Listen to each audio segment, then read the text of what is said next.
Oke, shalom. Jumpa kembali dengan kita di acara pemuritan anak. Kali ini kita sudah sampai di Yohanes 2. Yesus mengubah air menjadi anggur. Materinya masih tetap diambil dari Alkitab bergambar anak. Silakan dibaca nih. Yesus mengubah air menjadi anggur. Ada pesta pernikahan yang diadakan di Kana. Maria, ibu Yesus, ada di sana. Yesus dan para muridnya juga diundang di pesta pernikahan itu. Ketika anggur habis, ibu Yesus berkata kepadanya, "Mereka tidak punya anggur lagi." Ibunya berkata kepada para pelayan, "Lakukan saja yang dia suruh."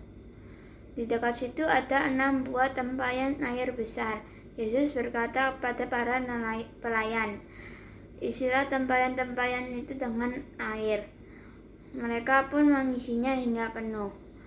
Lalu ia berkata, "Sekarang cedoklah airnya, bawalah pada pemimpin pesta." Maka pemimpin pesta itu mencicipi air yang telah berubah menjadi minum anggur.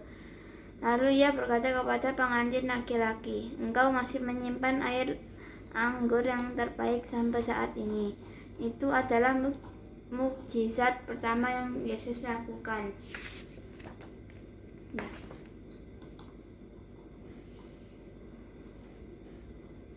Oke.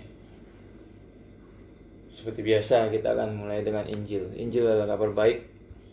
Apa kabar baiknya? Kabar baiknya adalah Allah turun ke bumi dalam rupa manusia yang bernama Yesus. Dia menjalani semua perintah Bapaknya dengan sempurna. Sampai pada akhirnya dia masuk ke Yerusalem, dia ditangkap, dihina dan disalibkan. Seharusnya kita manusia yang Melakukan dihukum. Seharusnya kita manusia yang dihukum, tetapi Yesus menanggung semuanya di pundaknya. Dia ditikam dan diremukkan oleh Bapaknya sendiri untuk memuaskan murka dan keadilan Bapaknya. Dia mati di kayu salib, dikuburkan. 3 hari kemudian dia dibangkitkan sebagai tanda pembayarannya telah lunas dan nama baiknya telah dipulihkan. Karena dia bukanlah seorang penjahat, melainkan anak Allah. Karena kebangkitan Yesus adalah lambang kemenangan bagi kita orang dosa. Jadi kita orang dosa supaya bertobat dan percaya Injil agar dapat diselamatkan dan dapat masuk ke surga dengan mengandalkan kebenaran Kristus. Itulah Injil, ya. Satu-satunya berita, satu-satunya kebenaran di dalam Alkitab, di dalam dunia ini yang menyelamatkan. Berita yang sangat penting, sangat berharga. Gak ada berita lain di dunia ini bisa menyelamatkan manusia selain Injil. Tapi juga sekarang ini berita yang semakin ditinggalkan, semakin jarang diberitakan di tengah-tengah gereja. Kenapa jarang? Karena orang Kristen merasa sudah tahu Injil, sudah ngerti Injil. Jadi mereka merasa nggak perlu lagi mendengar Injil setiap hari. Karena mereka pikir sudah tahu. Manusia mikir sudah tahu. Padahal kalau ditelusuri, dicek, diuji, belum tentu apa yang mereka tahu itu benar. Belum tentu apa yang mereka tahu itu komplit sebuah kebenaran. Ngerti ya? Tapi dia bilang kebenaran yang separuh itu bukan kebenaran. Uang kalau cuma separuh doang gambarnya, separuh lagi kosong, itu bukan uang asli, uang palsu. Ya, kebenaran juga kalau cuma separuh palsu, bukan kebenaran. Oke? Makanya kita belajar setiap hari. Ya, ini kita sudah absen udah lama karena tugas sekolah dan lain-lain. Dulu setiap hari kita selalu ngulang Injil, dan semua kisah di Alkitab, ya, semua firman di Alkitab semua itu berhubungan dengan Injil. berhubungan dengan Yesus, karena Yesus itu center, dia tokoh utama dalam Alkitab, dia pusat dari Alkitab, pusat dari hidup kita orang percaya, ya. Terakhir kita belajar Yesus memanggil murid-murid, ya. Di Yohanes 1 ayat 46, ya, terus 47, ya. Yesus ketemu dengan Nathanael, ketemu dengan Filipus, ya. Mereka ini murid-murid Yesus, ya. Terus 3 hari kemudian, ya, di Yohanes 2 pada hari ketiga, setelah Yesus manggil murid-murid itu, pada hari ketiga ada perkawinan di Kana di Galilea, dan ibu Yesus ada di situ. Yesus dan murid-muridnya juga diundang ke perkawinan. Ya, jadi sebetulnya orang Kristen tuh nggak anti pesta. Kalau ada pesta perkawinan yang kita boleh datang.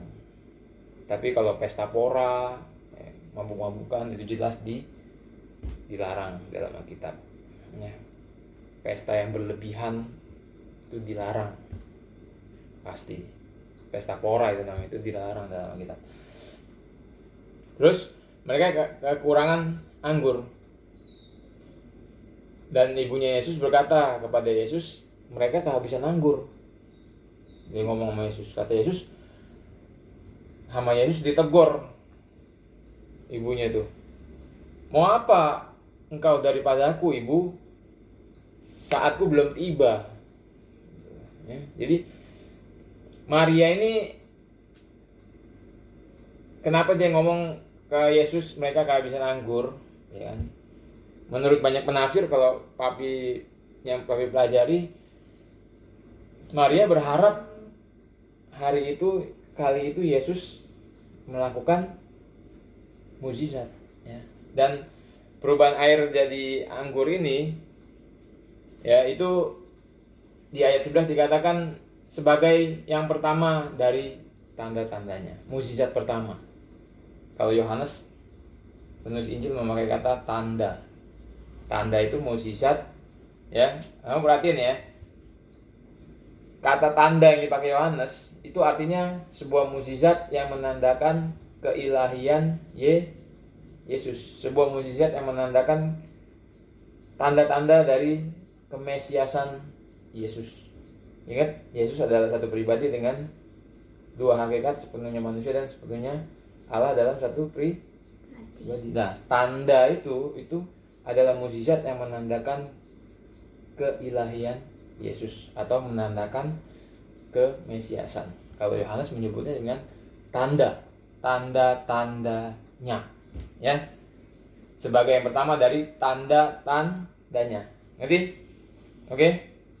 Nah, jadi makanya di sini Maria ngomong ke Yesus, mereka kehabisan anggur, karena Maria tahu bahwa Yesus ini adalah seorang Mesias, ya. Dan Maria tahu seorang Mesias itu punya tanda-tanda Mesias. Seorang Mesias itu bisa melakukan mukjizat.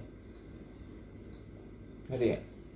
Seorang Mesias itu di Perjanjian Lama tertulis tanda-tanda dari Mesias. Dan waktu itu si Maria berharap, ya, bukan berharap lagi, mungkin beriman. Karena kan ada dasarnya di Perjanjian Lama, ya, tanda-tanda Mesias. Dan Maria waktu itu beriman supaya Yesus mengadakan tanda-tanda Mesias pada waktu itu, ya. Ya, jadi Maria beriman supaya Yesus melakukan tanda-tanda Mesias.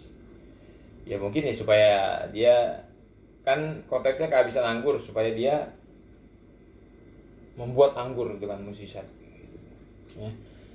Kalau kita lihat tanda-tanda Mesias itu ada di Ini yang diucapkan oleh Yesus ya, di Lukas 7 ayat 22. Dan Yesus menjawab mereka, "Pergilah, katakan kepada Yohanes apa yang kamu lihat dan kamu dengar. Orang buta melihat, orang lumpuh berjalan, orang kusta menjadi tahir, tuli mendengar, mati dibangkitkan, dan kepada orang miskin diberitakan kabar baik." Ini tanda-tanda Mesias. Ini dikutip dari Perjanjian Lama, kalau nggak salah dari kitab Yesaya. Kalau nggak salah, ya nanti kita cari malam lama.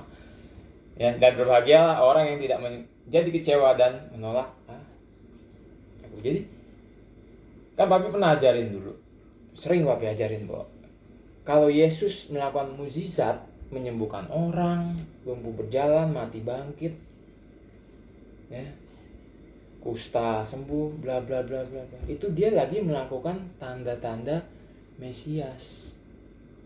Ya, kenapa dia melakukan tanda-tanda Mesias? Ya karena dia memang Mesias yang dinanti-nantikan. Dia harus melakukan tanda-tanda itu. Dan kedua, untuk menarik perhatian orang kepada Yesus. Jadi papi heran kalau ada orang Kristen zaman sekarang mikirnya mukjizat terus, mukjizat kesembuhan, mukjizat terobosan keuangan, mukjizat bla bla bla bla bla. Apa mereka itu Mesias? Dan mereka berharap mukjizat tanpa menjelaskan sesuatu. Kalau Yesus, dia melakukan mukjizat, dia ingin menjelaskan sesuatu. Dia ingin menjelaskan makna rohani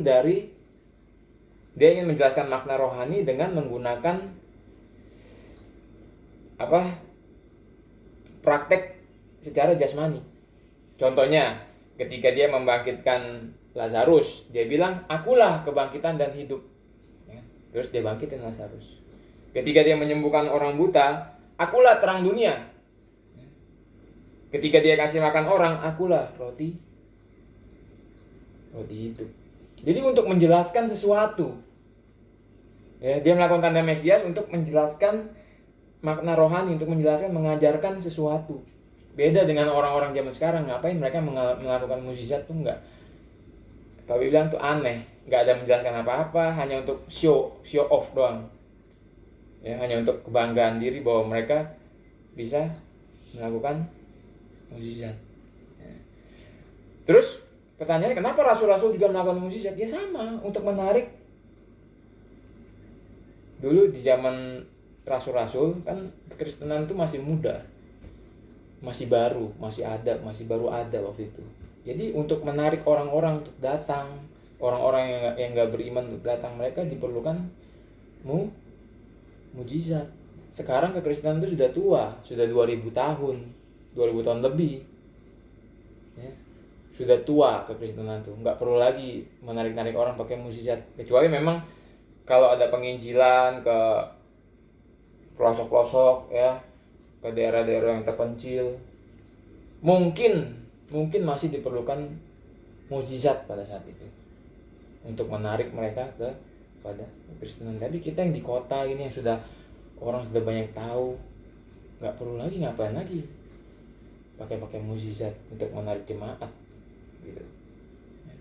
Makanya sekarang yang paling diperlukan itu edukasi, kalau Bapak bilang, pengajaran, pendidikan firman kepada jemaat, pemuritan, ya. Papi memuridkan keluarga, kamu nanti gini, mami juga suka dengerin, itu pemuritan. Ngerti? Nanti kamu juga kalau sudah ngerti, kamu akan memuridkan orang lain. Ngerti? Ya, bukan pakai mukjizat lagi. Papi bukan anti mukjizat. Papi juga sering menikmati mukjizat. Tapi kita bukan anti mukjizat. Kita bukan punya iman yang condong pada mukjizat. Lebih baik kita condong pada firman Tuhan untuk mengenal Tuhan. Jadi ingat, si Maria berkata, "Ayo tunjukkan, kamu kan Mesias, ayo tunjukkan tanda-tandamu." Sama seperti saudaranya Yesus tuh di Yohanes 7, ya. Dia bilang nih, saudara-saudara Yesus ngomong kepada Yesus, "Berangkatlah dari sini dan pergi ke Yudea supaya murid-muridmu juga melihat perbuatan-perbuatan yang engkau lakukan. Sebab tidak seorang pun berbuat sesuatu di tempat tersembunyi Jika ia mau diakui di muka umum, jikalau engkau berbuat hal demikian, tampakkanlah dirimu kepada dunia. Kalau kamu mau diakui sebagai Mesias, tampakkan dirimu kepada dunia, lakukan hal itu. Tapi Tuhan itu selalu bilang, Yesus itu selalu bilang, waktuku belum tiba. Ngerti? Ya, kita punya Tuhan yang punya rencana. Segala sesuatunya sudah direncanakan Tuhan dari semenjak kekekalan. Kita manusia nggak bisa rubah itu. Tunggu, saatku belum waktuku belum tiba. Sama Maria juga dia ngomong, mau apakah engkau daripada aku ibu? Saatku belum tiba. Tuhan itu segala sesuatu ada waktunya. Ya. Yohanes 7 ketika dia ngomong gitu, ya, Tuhan suruh dia pergi dulu, pergilah kamu ke pesta itu. Aku belum pergi situ karena waktuku belum genap, belum tiba. Tapi nanti dia pergi, nggak lama. Tuh, tapi sesudah saudara Yesus berangkat ke pesta itu, ia pun pergi juga ke situ, tidak terang-terangan tapi diam-diam. Kenapa? Apa karena Yesus pelin-pelan? Enggak. Pertama, karena waktunya belum tiba. Kedua, ya, kalau kasih tahu, belum tentu Yesus mau berjalan sama orang yang punya iman mukjizat. Saudara-saudara Yesus tuh imannya iman mukjizat. Dia tahu Yesus bisa melakukan mukjizat. Tapi di ayat 5 dikatakan sebab saudara-saudaranya sendiri pun tidak percaya kepadanya. Heran nggak? Dia percaya Yesus bisa melakukan mukjizat, tapi dia nggak percaya sama Yesus. Jadi imannya tuh condong ke mukjizat. Dan Yesus nggak mau berjalan sama orang yang seperti itu. Kamu jalan duluan aja, aku nggak mau ikut kamu. Iman kamu cuma ngarepin mukjizat, tapi kamu nggak percaya aku, gitu. Istilahnya kayak gitu. Ya, makanya Yesus pernah ngomong, karena kamu sudah melihat tanda, makanya kamu mengikuti imannya iman mukjizat. Hati-hati, ya, jangan punya iman mukjizat. Makanya edukasi itu sangat penting. Ya, kembali ke Yohanes 2. Terus waktu setelah Yesus ngomong gitu, ya, Maria ngomong ke pelayan-pelayan, ya, ngerti nggak? Apa yang dikatakan kepadamu, buatlah itu. Maria tetap yakin Yesus ini Mesias, dia pasti akan berbuat sesuatu. Makanya dia ngomong ke pelayan-pelayan, apa yang dikatakan padamu, buatlah itu. Di situ ada 6 tempayan yang disediakan untuk pembasuhan menurut adat orang Yahudi, masing-masing isinya 2-3 buyung. Ya. Bener, nggak lama Yesus ngomong sama pelayan-pelayan itu, isilah tempayan itu penuh dengan air. Dan mereka pun mengisinya sampai penuh. Langsung, betul nggak? Waktu Yesus ngomong isilah tempayan itu penuh dengan air, pelayan-pelayan itu langsung nggak? Langsung mengisi sampai penuh, sesuai dengan permintaan Yesus. Ini bicara apa sih? Bicara apa? Ketaatan, buah dari iman yang benar, buah dari iman yang sejati, buah dari pertobatan kita, buah dari perubahan kita, yaitu ketaatan. Dulu sebelum kita lahir baru, kita hidup bebas, nggak perlu taat sama siapapun, kita hidup sebebas-bebasnya, hidup punya pikiran tanpa Tuhan. Tapi setelah kita bertobat, percaya, ya, awalnya kita dilahirbarukan, bertobat, diberitakan Injil, bertobat dan percaya pada Injil, berubah. Pertobatan itu adalah perubahan, ya. Yang dulu pikirannya tanpa Tuhan jadi Jadi ada Tuhan dalam pikiran kita. Ngerti? Dulu kita benci Tuhan karena kita ingin bebas, tapi kita berubah. Kita jadi mengasihi Tuhan, mentaati Dia, dan membenci yang namanya dosa. Ngerti? Ya, makanya Papi suka ngomel kalau Kelin atau Kimi menunda-nunda perintah. Ngerti? Menunda itu bukan ketaatan. Penundaan itu berbahaya. Ngerti, Ki? Dan penundaan itu bukan buah yang baik. Buah yang baik itu ya taat. Penundaan bukan buah yang baik. Papi sering Papi cerita tentang seorang anak yang lagi main di bawah pohon. Ya.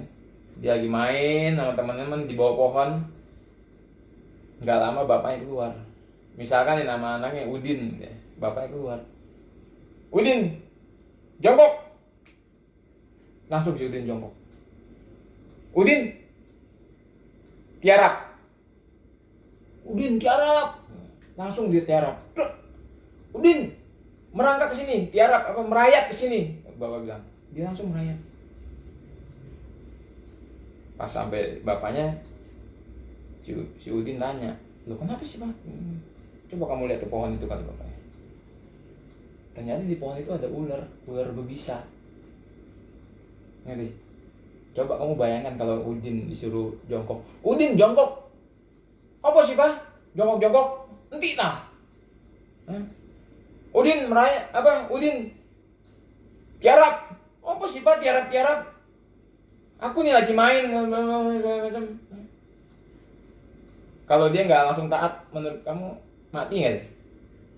Mati kan? Jadi taatan itu begitu penting. Kalau kamu masuk ke jalan tol misalnya, kamu mau ke Jakarta, di situ ada sign tulisan Jakarta belok kiri, terus kamu lurus terus, sampai nggak kamu ke Jakarta? Malah nyasar gitu. Ketaatan itu sangat penting. Ya, tapi di sini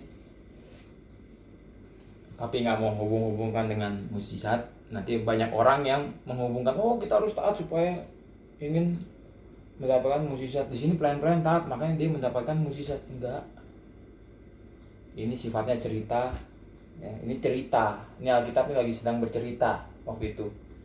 Bahkan di cerita ini nggak ada nama-nama lain selain nama Yesus. Inti dari cerita ini adalah Yesus dan apa yang dia lakukan. Itu inti dari kekristenan itu, tentang Yesus dan apa yang dia lakukan untuk kita. Dan dia hanya menuntut ketaatan dari kita. Gitu loh, Ki. Ngerti ya? Dia hanya menuntut ketaatan dari kita. Mestinya itu jadi satu-satunya motivasi dari orang Kristen, yaitu taat dan menyenangkan hati Tuhan. Bukannya kaya, sukses, sehat, ambisi, bla bla bla bla. Bukan, itu bukan tujuan hidup Kristen. Gak ada tujuan hidup Kristen itu sukses, kaya dan macam-macam. Gak ada. Tujuan hidup Kristen itu cuma satu, ketaatan. Ketaatan itu nanti akan berhubungan dengan kesalehan, karakter Kristus, keserupaan seperti gambaran Kristus. Kan dia taat, ya kan? Datang ke dunia dan dia taat sampai mati. Dia melakukan semua perintah Bapaknya yang seharusnya kita lakukan dengan sempurna. Dia taat terus sampai ke Yerusalem, sampai mati di kayu salib. Itu karena dia taat. Jadi kita ini diselamatkan karena ketaatan Yesus, bukan ketaatan kita. Dan karena kita tahu, kita bertobat, kita percaya, ketaatan itu menjadi buah. Itu yang menjadi inti dari kekristenan, buah. Ya. Jadi sebagai orang Kristen kita harus berbuah dan mengajarkan orang lain untuk berbuah. Taat itu ya buah. Ya, paham? Ini ke-4. Ada yang mau tanyakan nggak? Nggak ada. Besok kita akan sampai Yesus mengajarkan berdoa. Ya. Buah dan doa. Doa ini sangat penting, hubungan intimasi antara kita dengan Tuhan. Ya, oke, sampai jumpa di episode berikutnya. Tuhan Yesus memberkati.